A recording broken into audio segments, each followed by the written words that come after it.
So it's all about helping people to think in a way about menopause or any life scenario that feels better, that feels true to them, and that is going to serve them towards their longer term goals.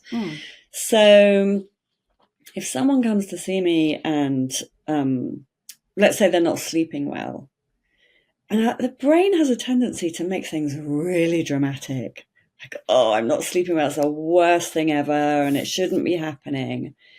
We just want to calm all of that down because, first of all, it is happening. So what causes so much suffering I've seen is this arguing with reality.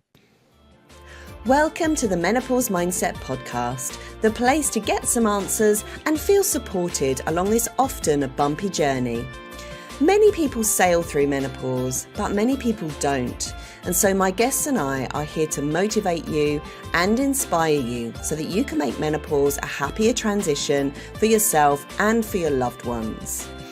I'm Sally Garozzo, an award-winning clinical hypnotherapist, a menopause educator, and I can't wait to share my passion about wellness and how we navigate these changes and transitions.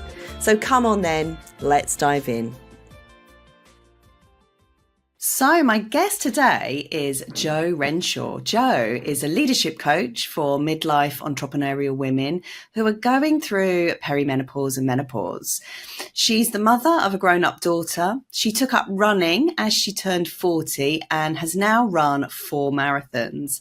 I'm really excited to talk to Jo today because she's made a few changes in her mindset that have been the cornerstone of her navigating bankruptcy, relationship endings, and bereavement. So welcome to the podcast today, Jo. How are you? Hello, Sally. Thank you. It's always interesting hearing someone else introduce me, and I can hear you mentioning all those things. And I'm like, yeah, that's been quite a lot, hasn't it? Yeah, it is weird when you get things reflected back to you like that, because you see yourself differently. Like you're seeing yourself in the mirror rather than just sort of, existing in your body. But I would say, I always say, let it in, let it in. Yeah. So I'm really curious about you. We've never really spoken before, and I really love getting to know my guests in real time. You're local, you are based in Hove, and you're in the same networking group as me. And when I discovered you, I was like, I'd love to interview you and talk to you because I bet you've got some real pearls of wisdom and some, brilliant stories to tell. So how did you get into the work that you are currently doing with women? That's a really good starting point. So I'm turning 52 this year. So it's been probably a 12-year journey, but of course, a lifetime's journey. So I graduated from university when I turned 40. And within 3 days, I stopped smoking, graduated from university and turned 40. And all my friends at university were about half my age. They were leaving Brighton and going off to their kind of new life in London. And I had a daughter here, so I was staying here. And I thought, I can't keep up this university party lifestyle. Something is going to be different after 40. And menopause wasn't really talked about then. And the conversation about menopause with my mother was so minimal. She'd had a hysterectomy and a fallopian tube removed. And actually, I think she didn't have massive menopause symptoms. And it just wasn't a thing we talked about. So it never even occurred to me that this was going to be a phase of life. However, I knew something was going to be different. And so stopping smoking was really the start. And I thought I'll start running because I think I need something to do that is going to make me feel better than smoking did. And then my sister said, she's a little goody two-shoes, my sister, I'm sure she won't mind me saying. She said, I'm going to run a half marathon. I was like, oh, now if you're going to do it, I need to do that. And it was really the start of something quite exciting. We went on to run 4 marathons. But running taught me how to show up for myself, how to care for myself long term. I was suddenly having to think on Wednesday about eating the right amount of food so I could do a long training run on Sunday. And each week I was running a bit further and a bit further and a bit further. And I should say also, around that time of leaving university, I was having chronic anxiety and panic attacks, hitting financial difficulties, in a really toxic relationship. Lots of things were just really awful. But running was helping me to deal with all of that, while my brain was gabbing on about, oh, you idiot, how could you have made all these decisions? And you're so stupid, you'll never run that far. At the same time, I was like, yeah, but here I am running 10 miles, so thanks for sharing. And so alongside that, bankruptcy turned up. And I thought, I've done everything that everybody told me I was supposed to do with money. And I was a single mum for a long time, so it was tough. And I thought the only thing left for me to do is just work on my mindset around money. And I was listening to a teacher called Abraham Hicks a lot then. And it was making me feel better. And I thought, well, I'm just going to try thinking differently about money. I don't know if it'll work. Let's see. Everything else I've tried has failed. And it worked. So I was on the insolvency register for 5 or 6 years. And at the end of that time, I had a stable job. I received some inheritance, and suddenly, like, life was changed overnight. And plus, I developed this new relationship with money. And during that time of researching money mindset, was reading what we might call woo books and anything that was just making me think differently about money. And I realized I was coaching myself. And so I thought, well, if I can help myself feel better, I can probably help other people feel better too. And as my coaching journey progressed, and I took a couple of certificates, I was meeting more and more women like me who were coming into their 40s and feeling really lost, with this sense of like, something different is going on here. I can't carry on in the way that I've been doing, but I don't know how to stop. I don't know how to stop partying. I don't know how to stop playing. I don't know how to do kind of adulting, if you like. So they're the people that I've been speaking to. Because it's relatable, isn't it? We're all looking for someone we can relate to and who has been through our story. And I think there's a lot of shame around having difficulties in your late 30s and early 40s, because there's this perceived notion that we should just have it all together. We've had kids, we've got a career, we should have it all together. So if we're feeling bad inside, nobody wants to talk about that.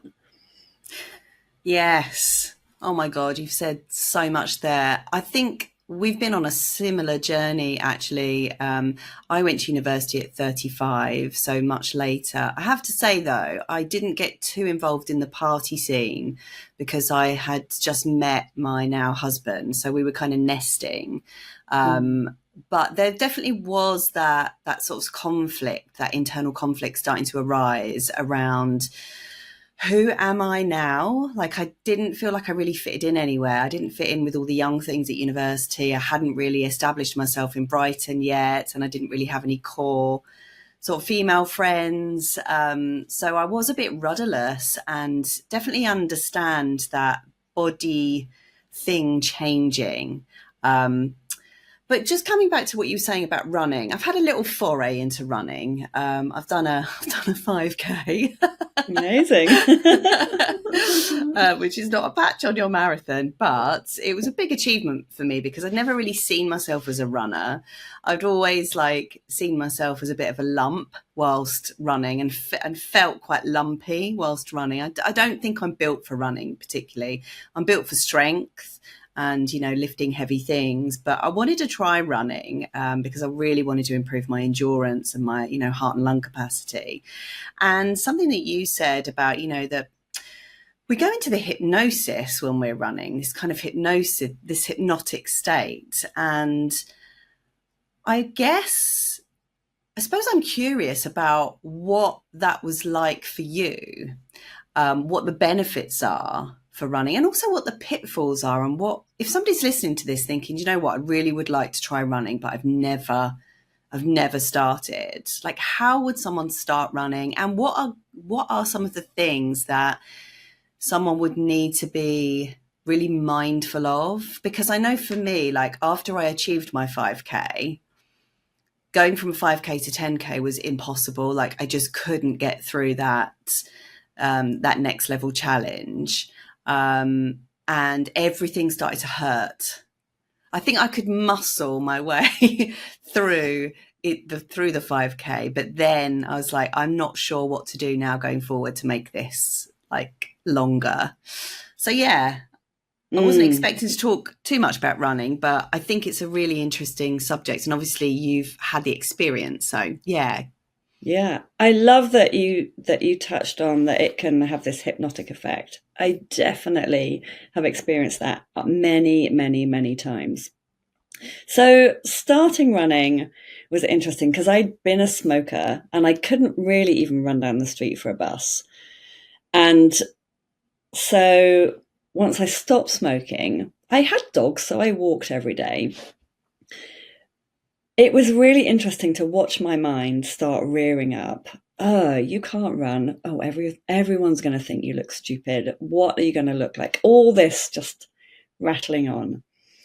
And I recognized, and I think this is really important for anyone else to know, the brain will just offer thoughts on its own without us doing anything. And we've got a choice to either engage with them or not engage with them. And to begin with, of course, I was engaging with them and not going out and running. And then eventually I thought, I'm going to have to do this. If my brain's going to do this anyway, well, let's just run. I can either run and have my brain going or not run and have my brain going. So I'd rather actually achieve something and do it. And the first time I ran a mile, my sense of achievement was like nothing else I've ever experienced. It was equal to walking on stage and picking up my degree. I was like, wow, if I can feel that accomplished and proud of myself after running a mile, then what can I do after 2? What can I do after 3? So I just thought, I'm going to keep going. Because if this like devil in my brain, whatever it is, if this thing on my shoulder is going to keep ranting, then I'm going to keep running. And I mentioned earlier that I was having anxiety, and sometimes it was at the level of panic attacks. So eventually I joined a club, and on Sundays we would go for this long run, and some days it was like dragging a lunatic behind me, my brain going on. So I developed a way of looking out and around me and naming objects. So I'd say, there's the sea, there's a tree, because my brain couldn't argue with that. Everything else was like an argument. But I actually had to stop listening to the Archers around that point. I was an avid Archers listener, but it was a very distressing storyline about domestic abuse, and it was upsetting me while I was running. So I thought, okay, I'm just not going to listen to that. So I started to be careful about what inputs were coming into my brain. So I was listening to less news, less upsetting stories, more and more Abraham. I thought, I'm just going to listen to more of what makes me feel good. So I started naming objects, and by the end of the run, my brain was quiet. I was like, oh, wow, that works. That was quite easy. So I remembered that I haven't mentioned I've got a background in Steiner Waldorf education. So I taught at the Steiner School for a long time. And the first part of the day for the children is always in movement. You teach everything through rhythmical movement. So the times tables, we're doing clapping and moving games and knitting, and all these things send the child's brain into this kind of hypnotic state because we don't want them overthinking too much. And that doesn't change as we're an adult. We want to be in this rhythmical kind of state because it helps ideas come. And I began to get so many ideas as I was in rhythmical movement. So anyone listening might have experienced the same: swimming or dancing or running or making love, like anything that has a rhythmical movement to it. That part of the overactive brain just settles down. Wow. Okay, that makes so much sense. I pride myself on having really good rhythm. I don't know where it's come from. All I can think, my granddad used to play the drums, so maybe it's come from there. But like I don't know if people have seen my Instagram. I've been doing, I've taken up dance again, and I'm really good with the rhythm. But and funny you should say that, because I notice that sometimes I think rhythmically. So when I'm reading, for example, I will read in a kind of rhythmic pattern, or if I'm speaking, I'll speak in rhythms. And when I'm doing my hypnosis, when I'm performing hypnosis, when I'm being a hypnotherapist, some of the words will come out rhythmically. So it's very interesting that you said that, because I hadn't associated rhythm with learning, but I get it now, because, 1, 2 is 2, 2, 2's a 4. Yeah, exactly. Yeah. That's how we remember it, isn't it? That's so cute. That's taken me right back to infant school. Brilliant. Okay. So yeah, and I experienced that as well with running, and definitely putting the podcasts on, putting, positive mindset style things are brilliant. So also just touching on how do we overcome injuries with running? Did you have any injuries when you were running? Not too many, no, because I'm not a very fast runner at all. And my volume of distance was never very great. So towards the end of marathon training, I was a bit injured, but that was just like wear and tear. So in the last 2 weeks of marathon training, I actually didn't run very much at all, but just went to have sports massages and stayed off my feet as much as possible. I've got a little bit of an injury at the moment, but that's from lack of strength. So I've been really fortunate, and you've just reminded me. I had a sports massage on Saturday, and the therapist was massaging my leg, and she came across this lump, and she said, "Oh, is that sore?" And it's a cyst, and it's not sore. And I said, no. And she said, "Oh, did you have an injury there?" And I'd completely forgotten that I did have an injury there. I tore some fascia. I was about 6 miles from home, and I was having a lovely run on my own, a training run, and this fascia popped, and I had to get a taxi home. I couldn't walk at all. And then, I was off my feet for about 6 weeks. I had forgotten about that. And I went a bit stir crazy. Yeah. Because I wasn't getting those endorphins, the runner's high, the rhythmical movement.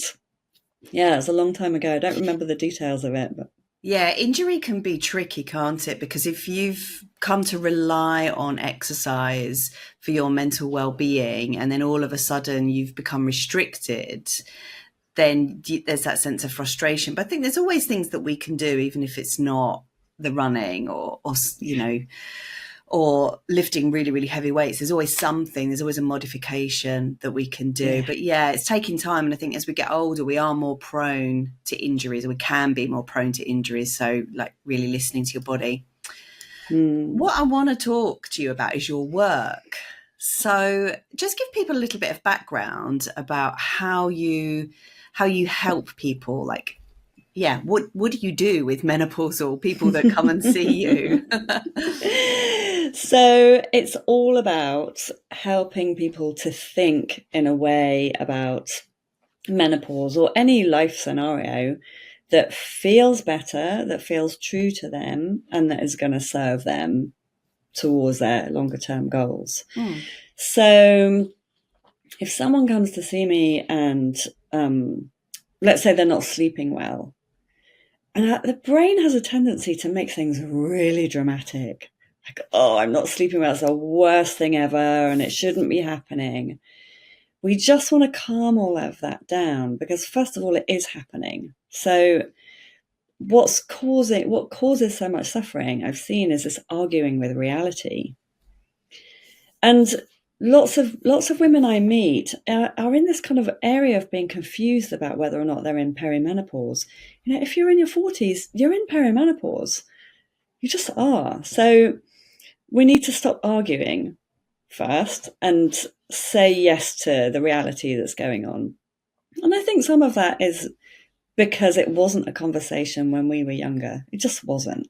So we're writing that public narrative, if you like. So we know if we're in our 40s and early 50s, we're in perimenopause, and we know that menopause is one moment, and then afterwards we're postmenopausal. And a big part of the public conversation now is those things that we did in our 30s and early 40s that I certainly cannot do now. I can't drink now. I drank loads in my 20s and 30s, far too much. I stopped drinking about 10 years ago, and I occasionally have a glass of fizz if it's a special occasion. But some of my clients have complained about some of their symptoms, but they're drinking a bottle of wine on a Friday night and wondering why they're feeling so awful. And I'm not ever going to say to anybody, you have to stop drinking altogether. But we have to, I think, take some personal responsibility and say, there are some things that just don't work for me now. And yeah, maybe I'm going to feel sad about that, and allow ourselves to feel those emotions. For me at the moment, it's coffee. I love coffee so much. I just love it, but it just doesn't sit well with me anymore. And so have a little bit of a grieving process about stopping it, because it's not just the flavour, there's a whole routine and rituals, like going to buy my nice beans and grinding them up and finding the right milk that froths and faffing around with the machine. So as I've given it up, part of me feels a little bit unanchored. And so it's not really about the coffee, it's allowing myself to feel the emotions that feel true for me. And if I'm honest, there's a bit of grief around it, because I'm saying goodbye to a part of my life that was involved in meeting a girlfriend for coffee and sitting around and going, oh, that lovely smell and flavour. So it's getting to know. So I think what I do is help people get to know a new version of themselves, because we have these different seasons of life. And it's very easy to get to kind of mid-20s and think, great, we're grown up, we're done now, this is who we are. But this is not who we are. You know, if you then have children, then you're completely different on the other side of that. If you change careers, you're completely different on the other side of that. If you have a bereavement, completely different on the other side of that.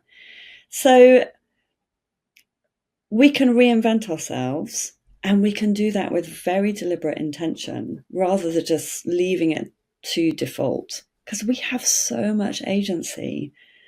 And I really get very excited about helping people take the reins of their own life and saying, yeah, this is what I want my life to look like. This is what's possible for me. And my sleep pattern is different now. My strength, I can't run a marathon now. I have no desire to run a marathon now. I love a 5K, I love a 10K, but no part of me wants to spend every night of the week training. And there's been a grieving process for that. Because I'm a different human. Yeah. I wonder if it's related to, ease of change is related to ease of how we are with our difficult feelings. Like if we're really comfortable with moving through difficult feelings, will we have an easier time of change because there's less resistance, perhaps? I really believe that. Because, yeah, we know that what we resist persists and gets stronger. And if we're arguing with reality all the time, well, the universe only hears what we're talking about. Yeah, so only what hears we put the war, doesn't it? It only hears the conflict, and it gives us more of the conflict, because the universe responds to how you're feeling. Yeah. Yeah, exactly. And it's not to say we don't want to necessarily jump to the place where we're thinking rainbows and daisies about menopause at all, because some symptoms are really difficult. Some symptoms are painful and uncomfortable and take a while to figure out what's going on. I was listening to an episode of your podcast a couple of days ago, and someone was mentioning something about a frozen shoulder. I was like, that's crazy. I had no idea. So I'm going to tell my sister about that, because she's had this shoulder injury for ages, but she's been working all of this out with no knowledge that could be a menopause symptom. So there's just also a lot that women don't know, because they don't know. We don't know what we don't know, do we? So we're in an era of figuring all that stuff out.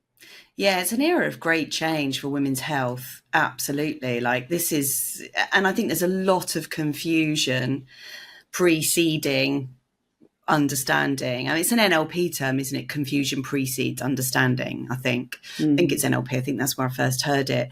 And I think if you look on social media at the moment, there's so many different narratives about menopause, what's right, what's not right. You know, is it estrogen deficiency? Is it estrogen dominance? Like, oh my God, so many different schools of thought. And no wonder women are so confused right now. But I think ultimately we have to listen to our own body. We have to, you know, take the information that we've got access to, digest it, process it, take a 360-degree view of menopause. Don't just fixate on one Instagram influencer. Like, look at all of them and understand everyone's biases as well, because we all have our own biases, myself included. You know, we're all coming to menopause through our own lens.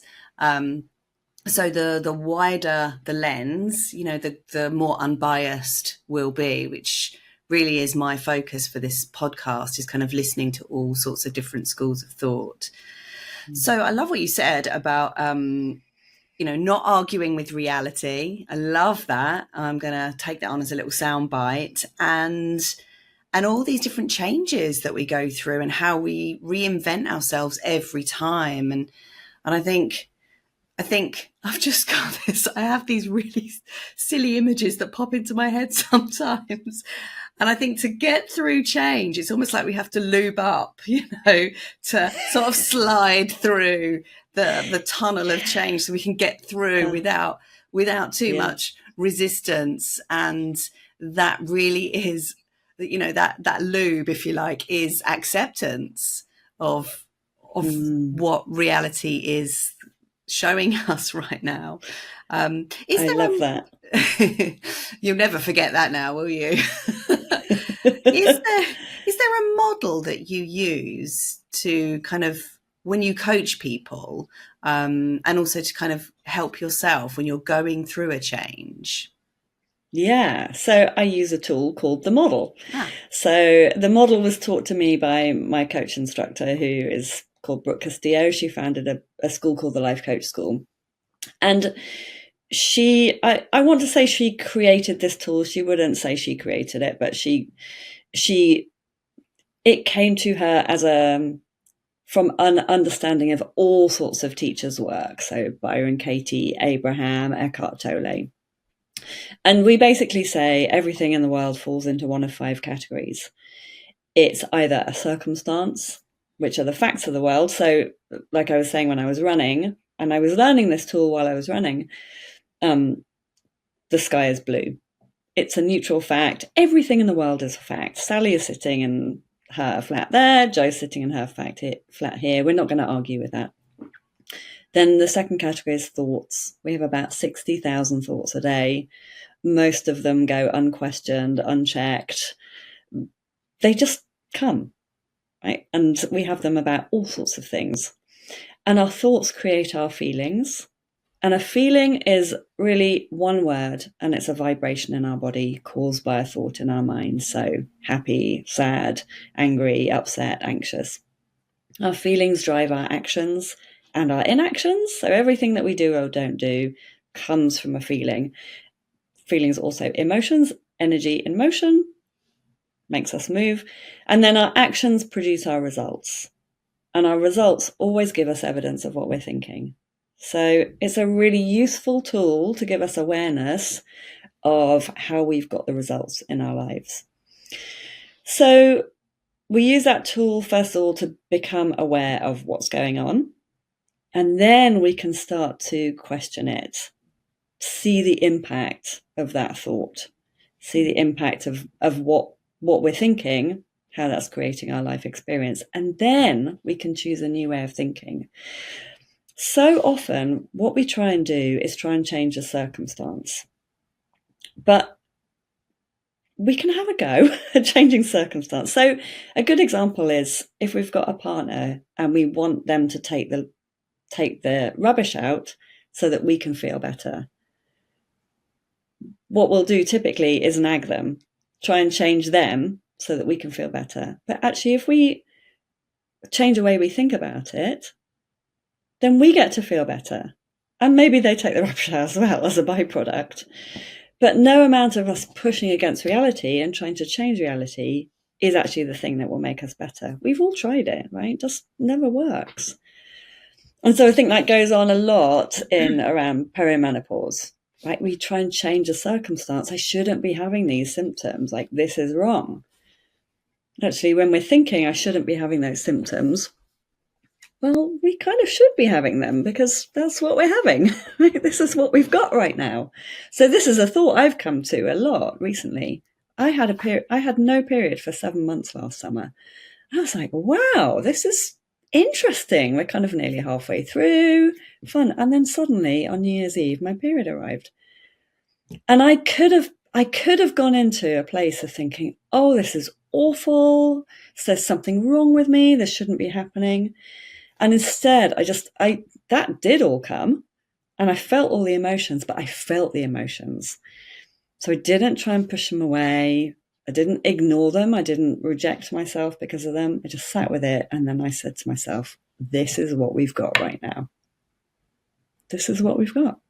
And so now I'm in a place of being more curious. Like, I wonder what's going to happen next. I don't know, but I'm not going to reject myself when an event happens that doesn't feel nice to me, or that my brain believes shouldn't have been happening, because it's happening. This episode is brought to you by my Menopause Wellbeing Practitioner Diploma course. This online self-paced course is for you if you're in the wellbeing industry and you want to become a certified menopause wellbeing practitioner with this globally accredited and insurable diploma. Menopause is no longer a silent taboo, as women are demanding more and more ways to get support during their transition. If you'd like to be part of their success story and earn money whilst doing so, this course is for you. The course covers what is a menopause coach, the hormone changes during menopause, what is estrogen dominance, why does stress matter so much in menopause, how are our organs affected by menopause, histamine intolerance, the 4 levels of healing through menopause, how we support our clients, how menopause impacts the wider world, and the business of menopause, including 2 case studies. In this course, you get 3.5 hours of on-demand video, written articles for every module, 11 modules, lifetime access, mobile access to tons of extra resources, badges for your website, a lovely certificate that you can hang proud, one-to-one support from me via WhatsApp or email, and your final assessment is done via an online quiz that you can retake as many times as you need to. So what are you waiting for? Become a menopause wellbeing practitioner today for just £127. Just visit sallygarozzo.com/meno to enroll. This episode is brought to you by the Menopause Mindset Hypnosis Collection. It's becoming common knowledge among scientific communities that our thinking can radically affect our body chemistry at a molecular level. Our bodies literally respond to expectations, conditions, and beliefs. This is how the placebo effect works. Dawson Church, the author of The Genie in Your Genes, says, each of us holds the key to a pharmacy containing a dazzling array of healing compounds. Our brains are themselves generating the drugs similar to those that a doctor is prescribing for us. That's why I'm so excited for you to experience my newly revamped and highly innovative hypnosis recordings. There's nothing else as unique as this on the market today. So how would you like to cool your hot flush, ignite your libido, clear your brain fog, release your joints, or even sail through menopause? Well, now you can. Just relax and listen to the 25-minute recording of your choice every day for 30 days and watch the changes kick in. Each recording is just $24.99, or you can get the entire collection for $59.99, which is a saving of £65. But it doesn't stop there. Inside this bundle, I also include my popular Mind Over Menopause Masterclass, where you can learn the mindset hacks to help you have a better menopause transition. And all of these are contained neatly inside the Kajabi app for easy access. Just visit sallygarozzo.com/shop to find out more or make a purchase. I look forward to seeing you inside the Menopause Mindset Hypnosis collection. Yeah, it's so interesting you say that. It reminds me of something I learned on the space holding course that I did, and it was about liminal spaces. And I think and liminal space is a space between, you know, somebody, you lose somebody and they're no longer there, but you've no longer moved on. So it's this in-between stage of grief usually. But actually, I think life is an eternal liminal space because we just don't know. Like, we can make all these plans, we can take control, but ultimately we just don't know what's going to happen. And so I think if we can make friends with the liminal space, I think whatever happens, whatever emerges in our life, those surprises, we can kind of have more of a neutral response to them rather than a kind of overwhelming meltdown of this wasn't supposed to happen. Yeah, exactly. In coaching, we call that the river of misery, that liminal space. So it's like we have this one unintentional model that we're in where we're believing this shouldn't be happening. And on the other side of the riverbank, there's this place where it is happening, but we don't quite believe it yet. So we're floating in the river of misery between that one place and this new belief we're wanting to get to. So there's a way of getting to a new belief that we don't ever want to lie to ourselves, right? So we might not be able to jump straight to this is happening. So we might start by kind of building a little bridge and saying something like, I'm learning to believe that this is happening. I'm practicing the new thought that this is happening. It's like we're instructing to our brain. I had this dog a few years ago. He was a very anxious dog. He hadn't been lead walked when he came to me. He was never confident on the lead and he hated going in the car. And I had to get him in the car to take him on a walk. And the only way to do it was to kind of gently tease him in with treats. And I think it's like that with the brain sometimes. It doesn't want to change. Its job is to keep you the same and it thinks it's trying to keep you safe by minimizing change. So if we can just tease it with little bits by saying, I'm practicing the new thought that ... the brain just relaxes a little bit. It's like, oh, okay. She doesn't want me to change all in one go. I can just do a little bit, a little bit, a little bit. So it's like teasing the scared. Yeah. Yeah, love that. Really, really good. Okay, what are some of the biggest blocks that you see in people, in some of your clients when they're coming to you and they're going through a change? I guess it is that sort of denial, but are there any other things that you notice? Any other kind of blocks or resistances that you notice where people are not getting the change that they want, and why that might be, and how you would take someone through a process to kind of unlock them? A lot of what I hear people say is, well, I'm just a person who, or I've always been that way. And so what their brain is really saying is, I'm going to draw on the past for who I am. But if we continue to draw on the past, we're just going to keep recreating the past. And because the brain doesn't want to change, of course it's going to keep going to the past. So first of all, we work to recognize that that's what the brain wants to do. It wants to keep us safe and the same. And of course, it's going to go back for evidence. In order to change, we have to look to the future and decide what we want our future to look like. And there's a lot of resistance to making those decisions, because the brain will think, well, if I decide that in the future I'm going to be a person who lifts weights when I've always been a runner, what if I don't like it? What if I find something better? It's like instantly, it's like you plant a little seed of something that we want or could be a possibility, and then the brain instantly slashes it down as that shoot grows up. And so some of the work I do is help the brain just calm and know that it's okay. It's not like you're cutting every other option off. There's so many possibilities that could happen in the future. But if you don't decide on anything, like if you're going on a car journey to Edinburgh, you're going to say, I'm going to drive to Edinburgh. You're not just going to get in the car and start driving somewhere. You want to know where you're headed to. If on the way to Edinburgh, you see a signpost that says the Isle of Skye, and that's much more appealing, then you're going to go to the Isle of Skye. That's okay. But we want to have an end in mind.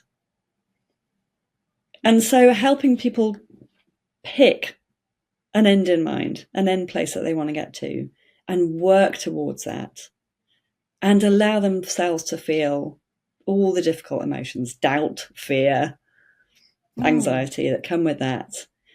Because it's very easy to think that, if we've got a new goal to work towards, we should just be feeling great about it all the time. Absolutely not. No. And any runner listening to this will know that the goal is to run a marathon. You're not going to feel great in the training.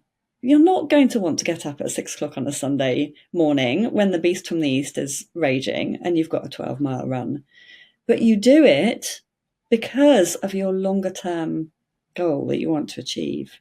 Now, if you're building a business, if you've got a goal to make £100,000, it's not going to be a lovely dance in the park. It's going to be hard work. If you want to be strong, you have to go and lift heavy weights. That hurts. And people are averse to doing difficult things that are going to cause them pain, in inverted commas, emotional or physical. And we're okay. We can cope with some emotional pain. We can cope with a bit of physical pain. Yeah, I think a bit of suffering is good. don't kill me for saying that, but I think we grow through suffering, and nobody likes it, but it's a necessary evil that shapes us and helps us to know what we want as well. And that was something I was going to ask you about, shaping our future. So I'm currently writing a workshop about values, and we're doing a lot of my own kind of inner work around values as well. And I think when we've got like a blank sheet of paper or a clean slate, it's like people say, well, what do you want? And it's almost like there's too much choice. So how do you take someone through a journey of limiting their choices to be able to get to the one that's right for them? So that's usually around how they want to feel first. And so we live into that vision of when they're feeling, let's say someone wants to feel connected.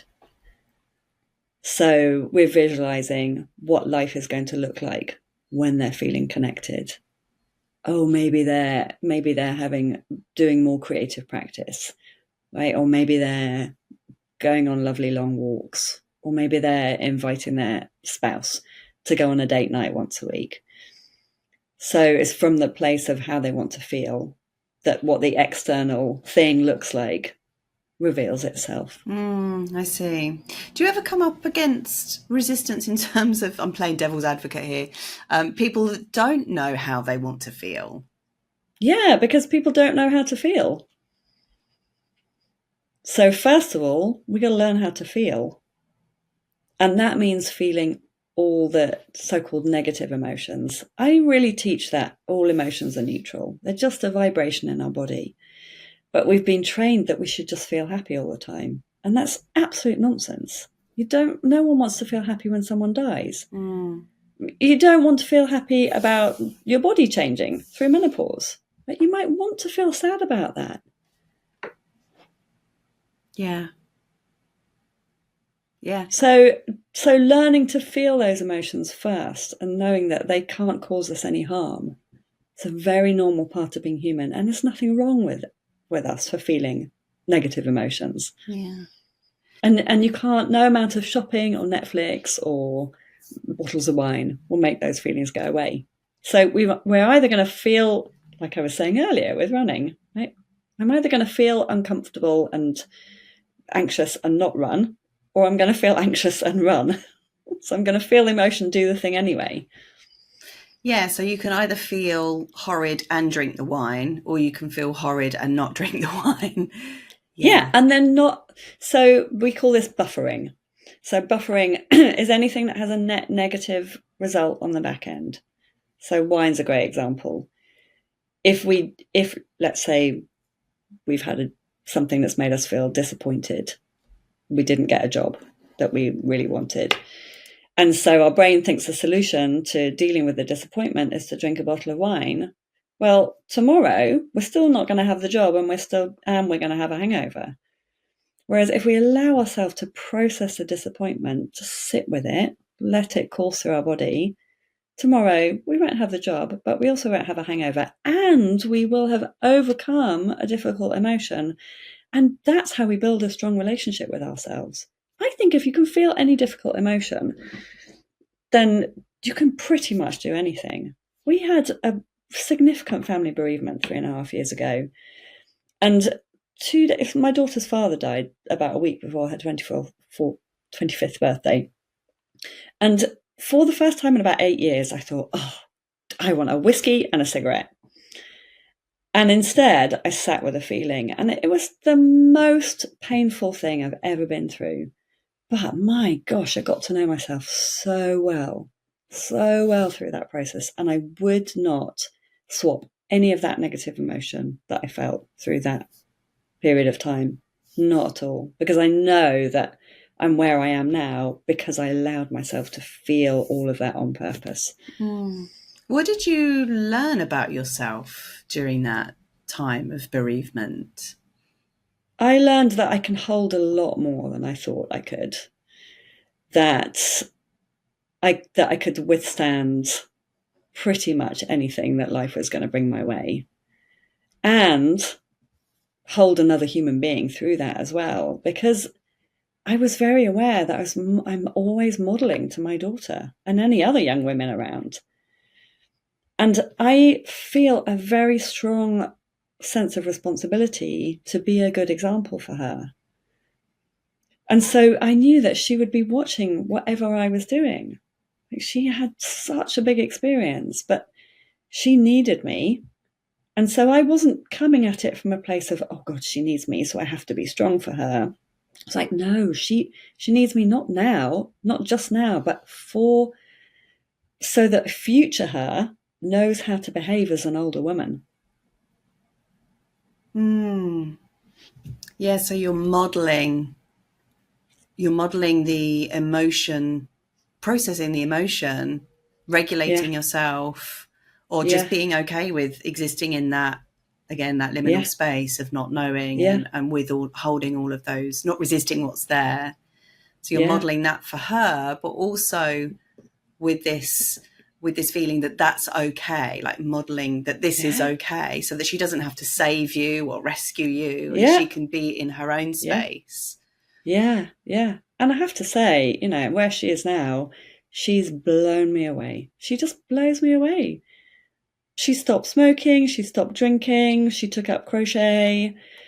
She's now traveling the world. The way she processes her emotions, and I think, wow, if I could have had that skill at 28, my life would be very different now. But now she's got that skill, and so her life is now very different. And so she's been able to do it quicker than I was. So I feel really proud of myself that I did that. Yeah, that's a lovely legacy for you. Yeah. And you've helped to break that cycle for future generations too. Yeah. Which is really important. Yeah. Amazing. So when you have clients that come to you, because one of the narratives in menopause is overwhelm. Yeah, a lot of women experience so much overwhelm in menopause, and a sense and a feeling that they are that there's too much to do, with everything that life throws at us. How do you help someone? How do you usually unpick that challenge of the too much to do thing? Yeah, I totally relate. That's a narrative that comes into my brain frequently as well. And so I help people reorient their kind of life towards exquisite self-care. So many people, so many women have not learned how to care for themselves in a way that is really nourishing and supporting.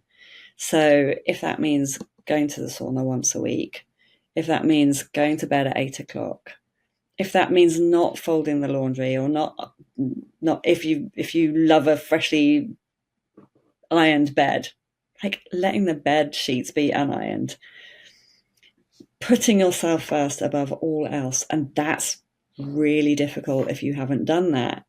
If you've been a spouse, a mum, if you've had a career, you will have been doing a lot of things for a lot of other people and putting yourself down the list, and maybe caring for yourself with a glass of wine on a Friday night. But all of that has to change. Going for massage once a week, all that is so necessary. Taking time out, going for a walk on your own, sitting.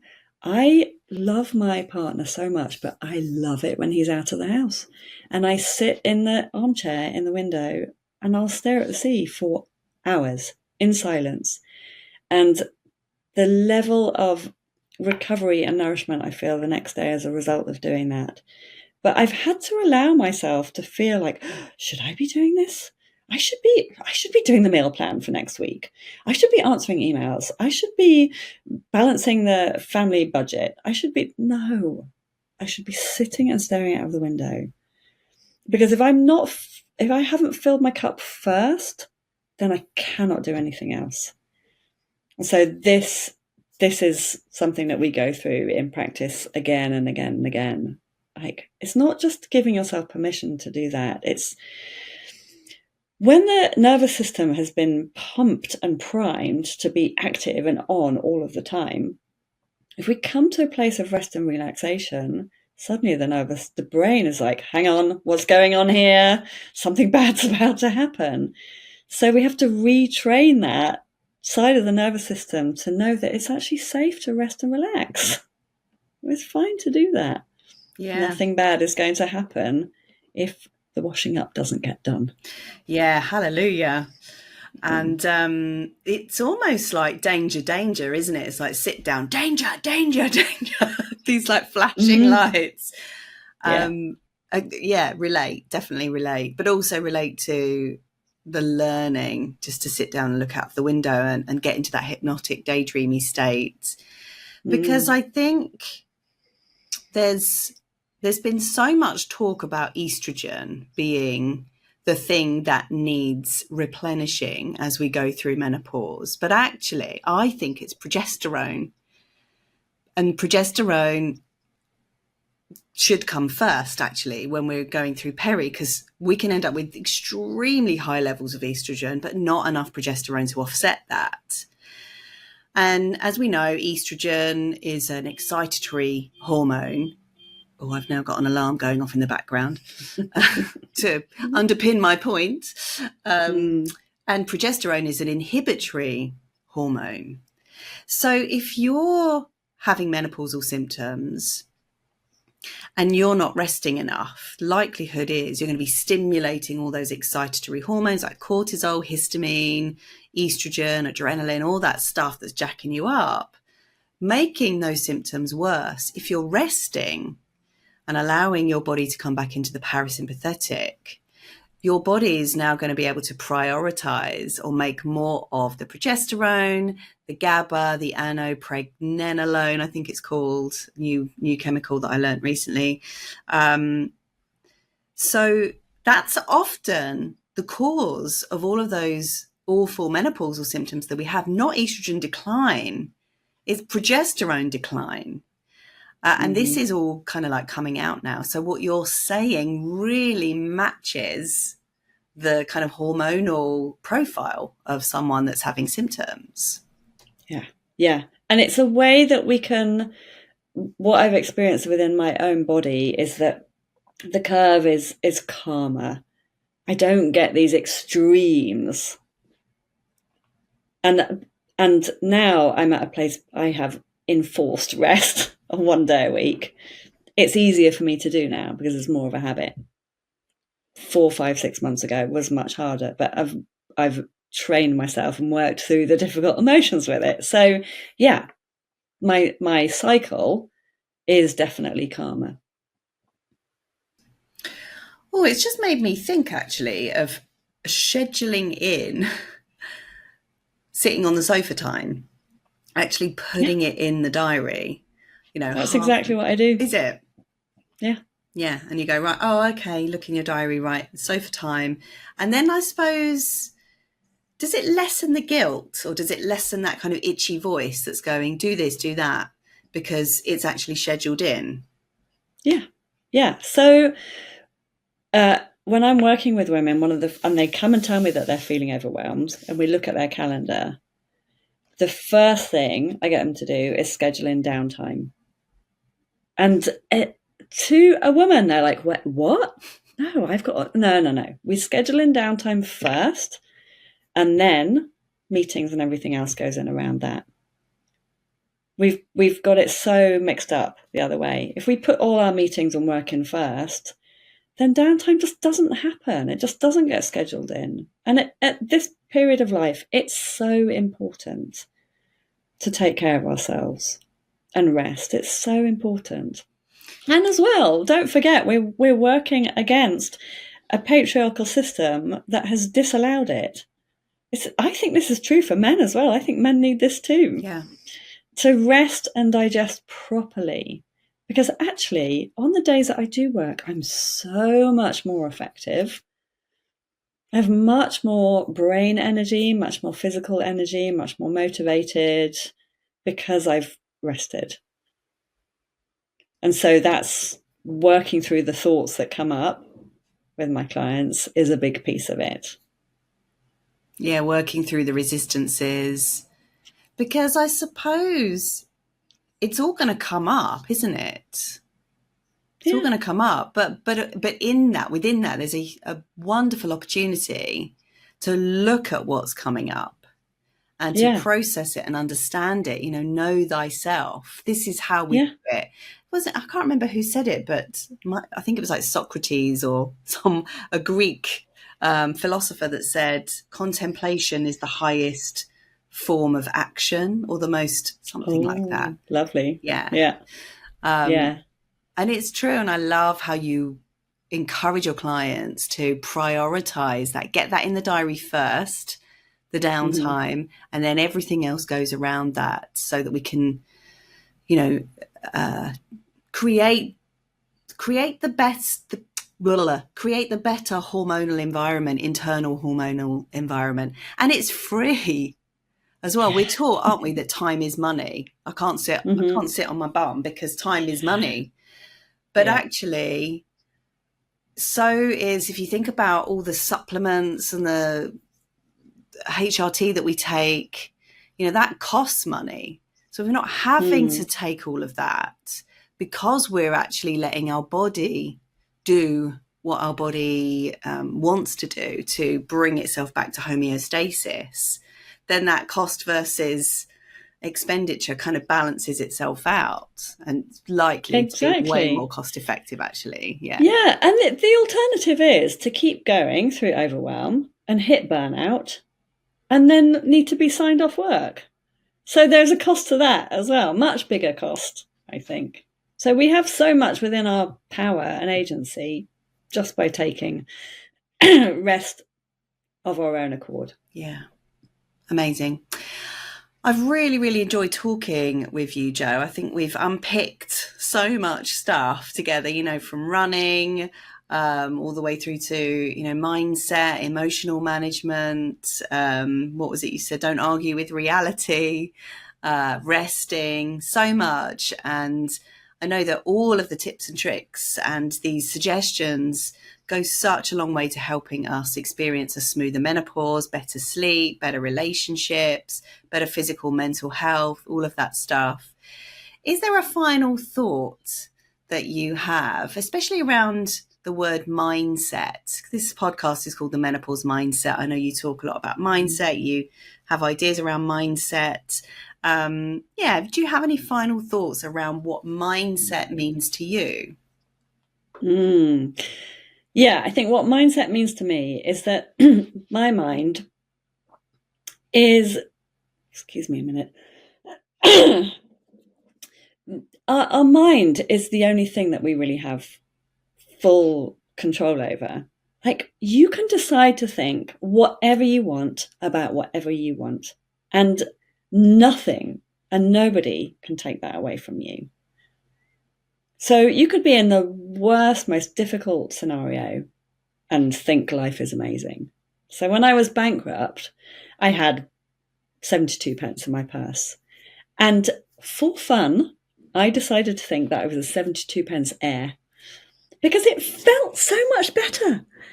And I thought, well, society tells me that I should feel terrible about this, but I just don't. And because I allowed myself to feel good on purpose, I began to feel good on purpose about so many other things.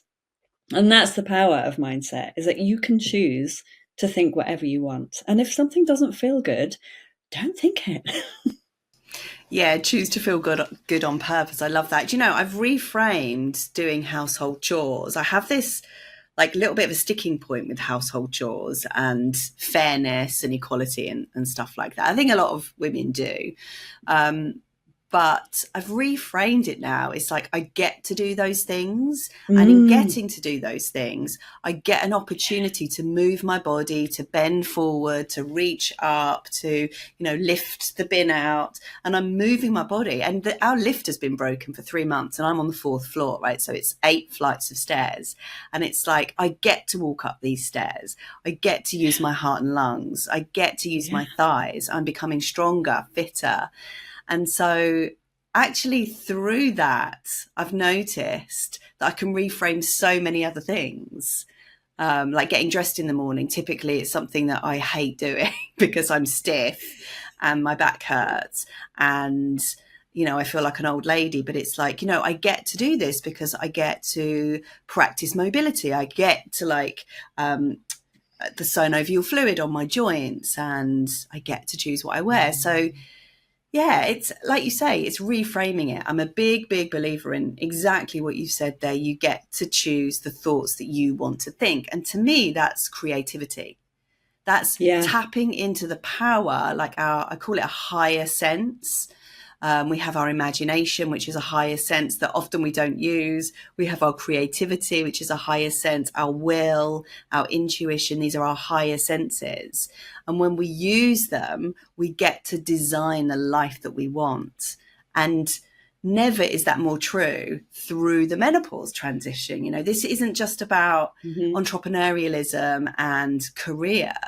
This is designing the wise elder woman that you want to be.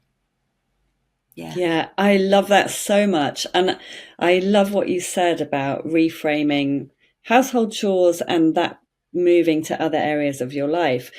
This is a really useful point. So I did this while I was running. I found these new ways of thinking while I was running. And the brain doesn't know the difference between these areas of life that the human beings have divided up: health, career, relationships.